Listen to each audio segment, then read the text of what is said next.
All right, we're back. Can you hear me, Nathan? Hey, how are you? Yep, got you. Good. How are you? Yeah, fantastic. Good morning or good afternoon, whatever time it is over there. Where are you tuning in from? From Australia, just south of the Gold Coast in a place called, just in the Gold Coast, south of Brisbane. Cool, cool. I'm over here in Miami, Florida. Yeah, cool. So it must be Right. your afternoon, right? Early afternoon. Yeah, it's like 1 o'clock. I'm just gonna. All right. So I briefly went over the website, the white paper, looked over all the news articles. Seems like a pretty cool project. Interesting. I just want to first question, I guess, is before you get to pitching. I understand the whole project, the business in general, done my due Yep, diligence up until this point. But what are your main competitors right now? What are you up against in this space? Is there already cool. someone in this space? Are you competing for someone in this space? That's the main question I have. There's a couple of different competitors in the market, but they all seem to fall down in the same areas. But essentially, really what we're up against is Storica, who's just launched their beta, I'd say a month ago or so. And then there's also, you've got, uh, sorry, I'm still a bit asleep. But yeah, still got you got the one that's the main one that's been around forever, Open Bazaar. But the issue What's it with called? Open Open. Bazaar, yeah, so that's the one that's Bitcoin based. Um, Open. and store Open Bazaar. Open How do you Bazaar, spell yeah, it? B-I-Z-A-R. no, Bazaar, Open Bazaar. Okay. Have you ever heard of a Bizop? Is that what you're talking about? Bizop? No, Bazaar, Bazaar, Gotcha. Have Open you heard of Bazaar. Bizop? Have you heard of Bizop? Uh, B-E-Z-O-P? no, I haven't, no.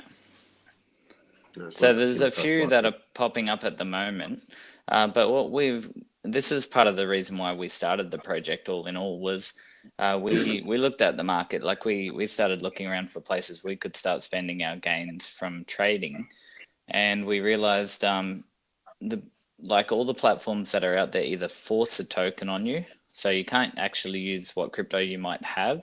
You always have to convert it to, let's say, their native platform token or something like that, or they're just straight up dodgy sites. You can't trust the merchants. You don't know if they're real people.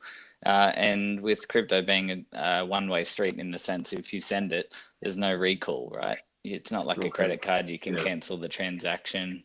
There's no PayPal or anything. So that was sort of why we started initially. It was like, okay, there's nowhere to buy or sell anything that's really trustworthy.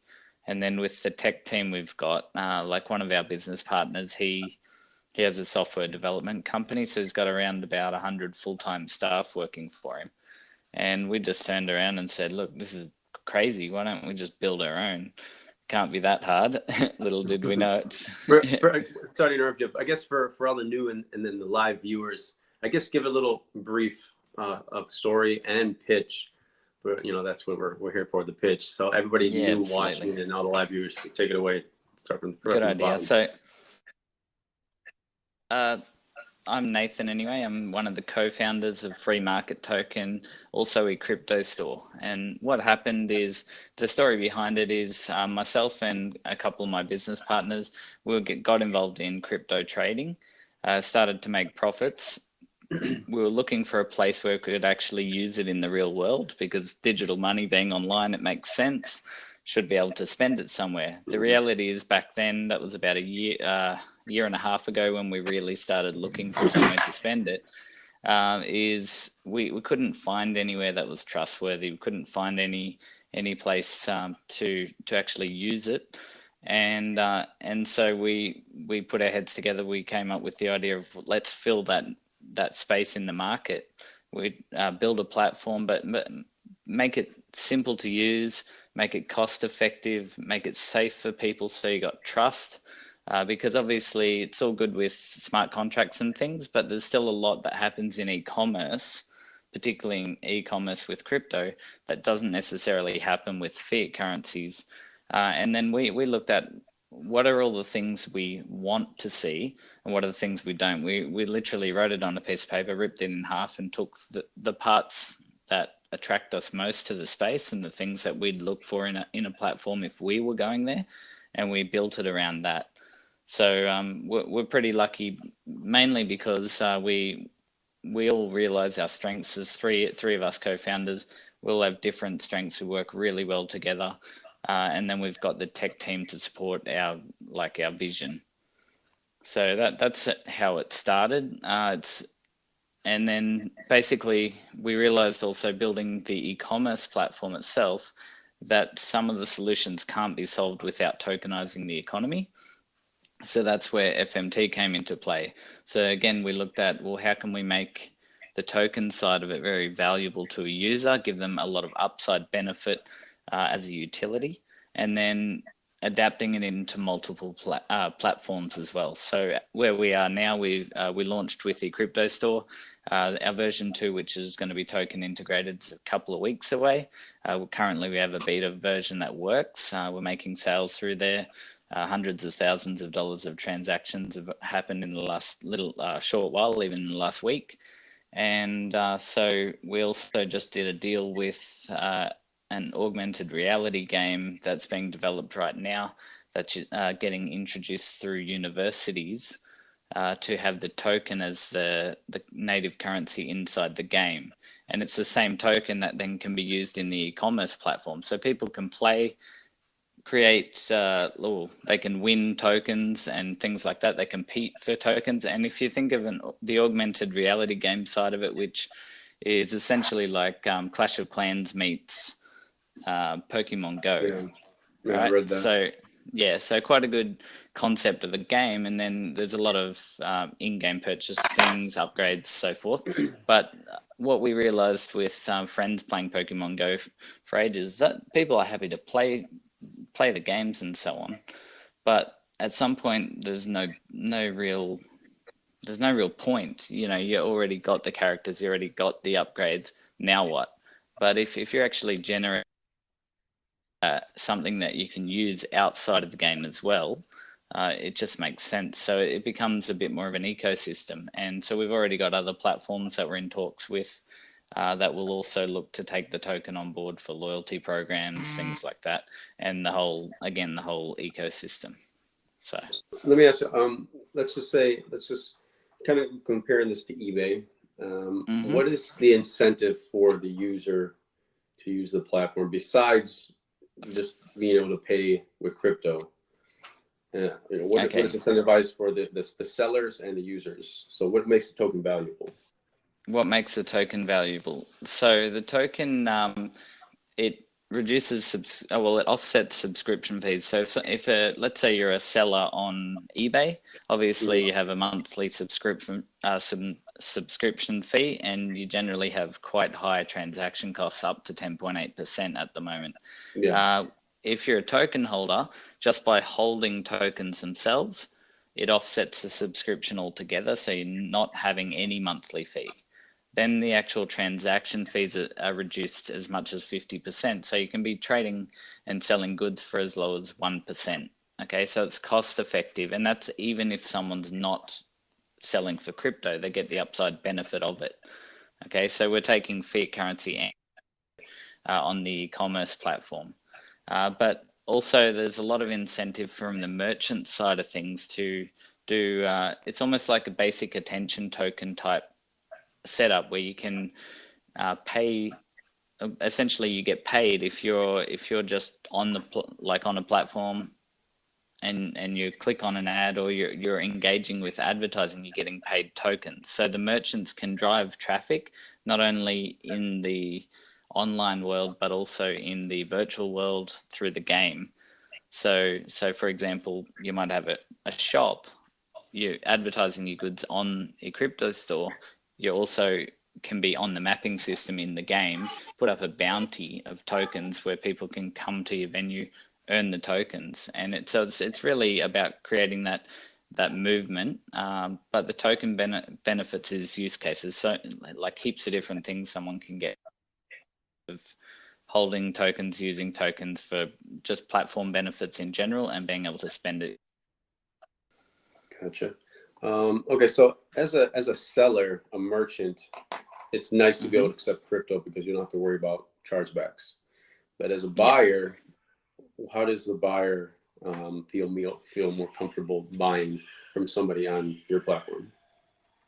Yeah, good question. So this is also one of the reasons why we put together it's a unique sort of escrow system. So rather than just locking funds up, the issue that we found, so it's a little bit roundabout answer, but the issue we found also with a lot of the platforms, they'll put a smart contract in place. And let's say, for example, I need to send you $100 worth of crypto. You don't get that until the smart contract settles. And that could potentially be a couple of weeks as a merchant. So also from the buyer's point of view, I need to make sure that I'm protected in some way. So what we looked at is hedging or using our token FMT as collateral in that transaction. So therefore the transaction settles instantly, but now you're holding, like the platform's holding some of the free market token to protect the buyer's end of things. So when it settles, you're now releasing your free market token that was locked up during that transaction rather than the funds in transit. So if you need cash flow, you hedged a bit. And once you improve your ratings and things like that, you don't need to hold quite as many tokens. So the better people are at transacting on the platform as a merchant, the ratings go up. People have a lot more trust because they've already got a review system.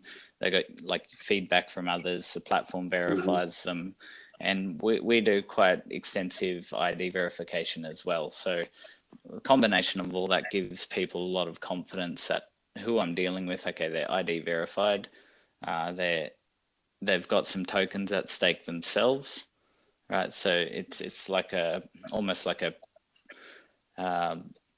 proof of importance in the sense I'm holding X amount of tokens on, I wouldn't hold this many tokens in escrow of my own if I didn't, if I didn't commit to this transaction. Yeah, gotcha. Okay, I'm just checking out the site right now. Yeah. So that site, by the way, is our like V1. We've got V2 is literally 3-4 weeks away. So I can certainly share with you if you like afterwards a look into the new version, which is moving along pretty nicely. So we're a few weeks away, and it's significantly better user experience, better interface, cleaner and everything. But for what it is, the site that's up and running now, we're starting to get a bit of traction on it. Okay. Now, you're seeking how much? 12 million for the ICO? 12 million is our hard cap, but we don't have a soft cap, and that's purely and simply because we're doing this anyway. We believe we can pull it off regardless. It's just it happens a hell of a lot quicker, and we can leverage a lot more resources for marketing and so forth. Get it done quicker if we have more money. Yeah. Gotcha. No, I just a lot of companies they raise all this money, and most of it goes to their pockets. Do you have an actual plan of attack of what the funds are going to be used for and how marketing dollars, increasing the staff, all that stuff? Crypto space is it's a gray area space where you raise money and you can do what you want with it. It's pretty much. And I've seen a lot of companies crash and burn. A lot of companies come and go. You seem to have a good product here. I just when you have an investor that wants, have you had any investors thus far? Yeah, well, so we finished up our round, our pre-sale round. Let me take it back even a step further. We did a short private round for 4 days actually, and that was through people we know and some sophisticated investors here in Australia. We stopped that within 4 days because we figured, okay, that's enough. We don't want to sell too many tokens too early without let's bring it to market and do what we planned. Right. So we just finished up our pre-1 round, and so that's 50 million how many did you tokens. sell at what price? So the pre-1 round was at 2.5 US cents. So that was 50 million tokens. So it's 1.25 million. So that's just finished up. I think that was about 4 or 5 days ago, and now we've got a little on the 7th of July. We're kicking into our ICO round, I believe. So that's going to be 7 cents. Gotcha. Shit. 1 second. Charge this phone. I know the feeling. Phones never have enough battery.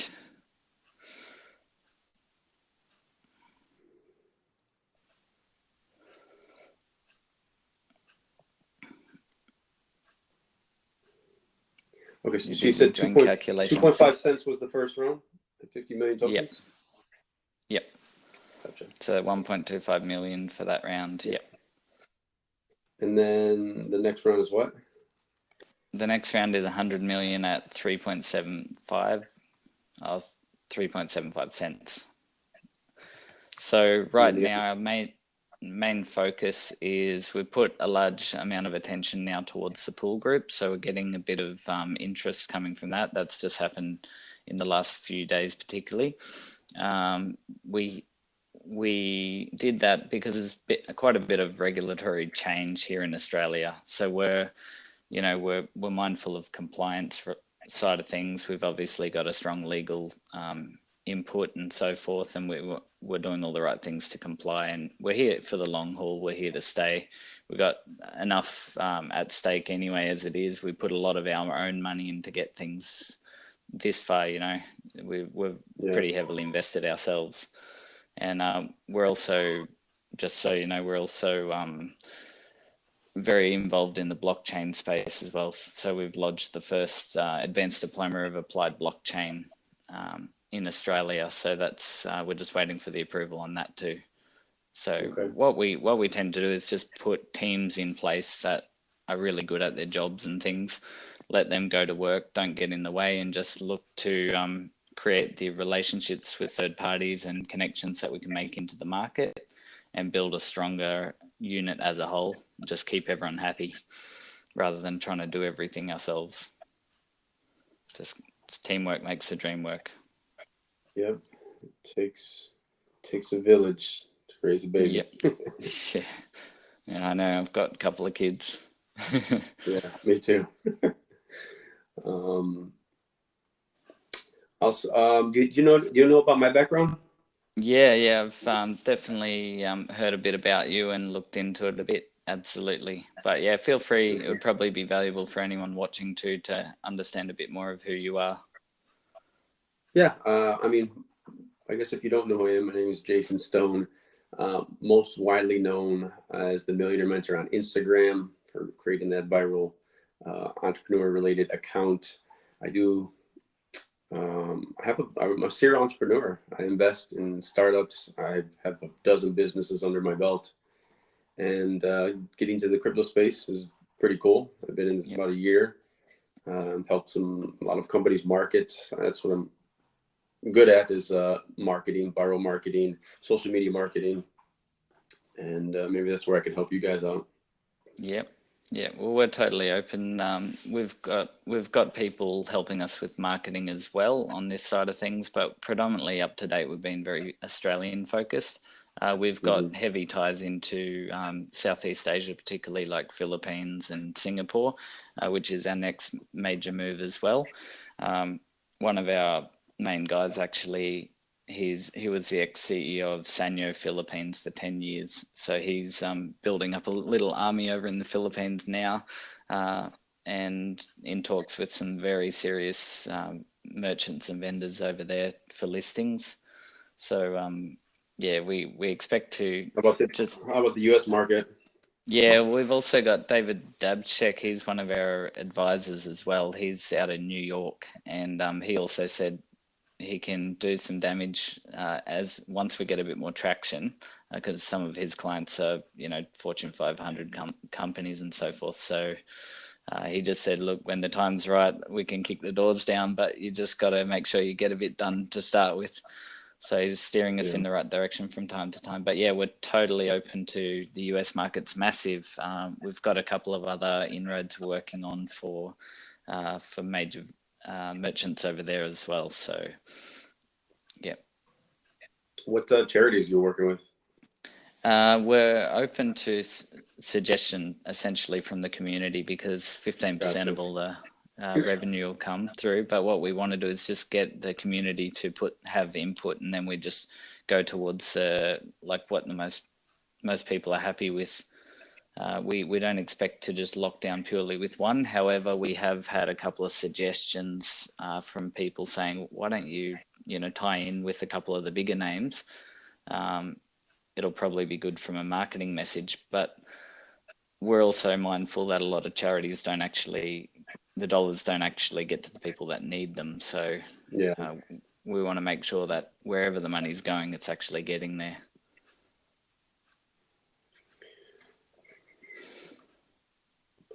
Is this your first pitch on the platform? On this platform, yeah. Yeah. How do you like this so far? Yeah, I quite like it. It's I've watched a heap of them. Pretty much watched all of them. A lot of them? Yeah. I'm a bit of a pitch junkie. As far as things I watch, I'm always like watching Shark Tank episodes and stuff. Yeah, so you can learn a lot from it. This is cool because I think they're going to integrate more than one shark. I guess I can't say shark, but investor. Yeah, cool. So you'll be pitching to like maybe 2, 3, 4 of them. Maybe. And then we'll get some entertainment, some negotiations going, and competitions. Yeah, sounds good. You know, we'll probably take this conversation offline, but you know, when there's multiple investors, you know, they say yes, I want in, and then it makes me jump to want in. So this is a pretty cool platform. Yeah. It's definitely evolving. It's good to be part of the beta group as well, and get to have, it's one of the best things about startups is all the problems that happen along the way, and when having input from people who actually want to see it work, and a bit of feedback and stuff, it makes it exciting, makes it fun. So yeah, definitely interested. We're definitely open to conversations around your marketing side of things and input there. At the moment, we're very much always about collaborating as best we can, finding good people that we can work in with, and pulling deals together, because it's not at this stage. What I see in the crypto space is there's lots of little projects all fighting for space, and sometimes if everyone just focuses on their core strengths and then joins forces, we can come up with some amazing projects with amazing benefit to the end user a lot quicker and actually better, and it's a lot less work. Pull the best pieces together, pull the best teams together, and just build a beast. Yeah, that's what collaboration is key. Yeah. So you said I was looking at the Historica. You said Historica, not Historica, just STORQA. So they forced their token on. They raised 26 million in their ICO.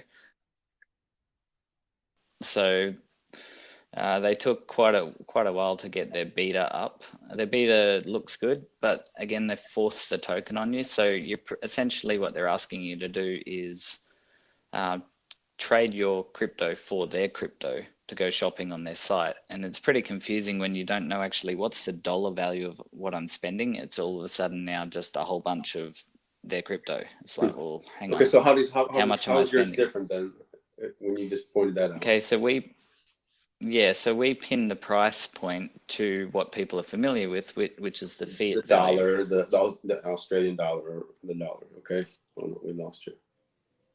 Oh no.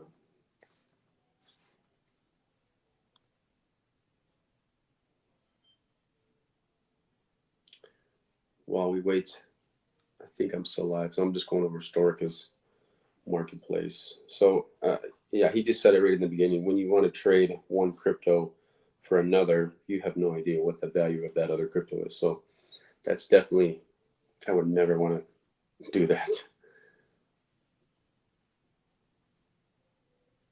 Storica.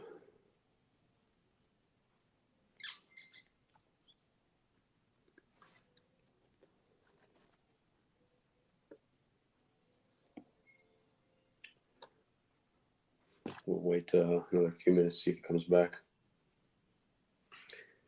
Let's check out Open Bazaar. That's when you're researching companies, you got to know the competitors, and you got to know what you're up against. If there's someone already in the space that's way far ahead of you, you know, you got some legwork to do. Let's see, Open Bazaar, peer-to-peer e-commerce, buy and sell freely.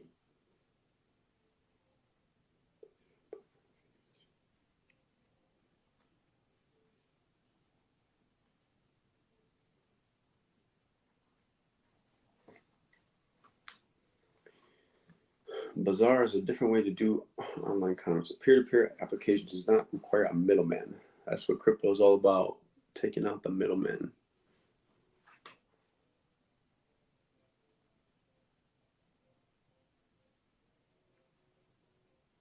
10 more seconds.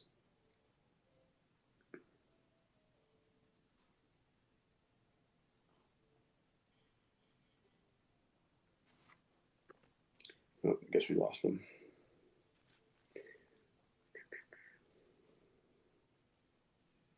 Your opponent is unavailable. All right, maybe his phone died. We're going to take this conversation offline. Again, thanks to Pissed Investors Live. We'll see you on the next bit.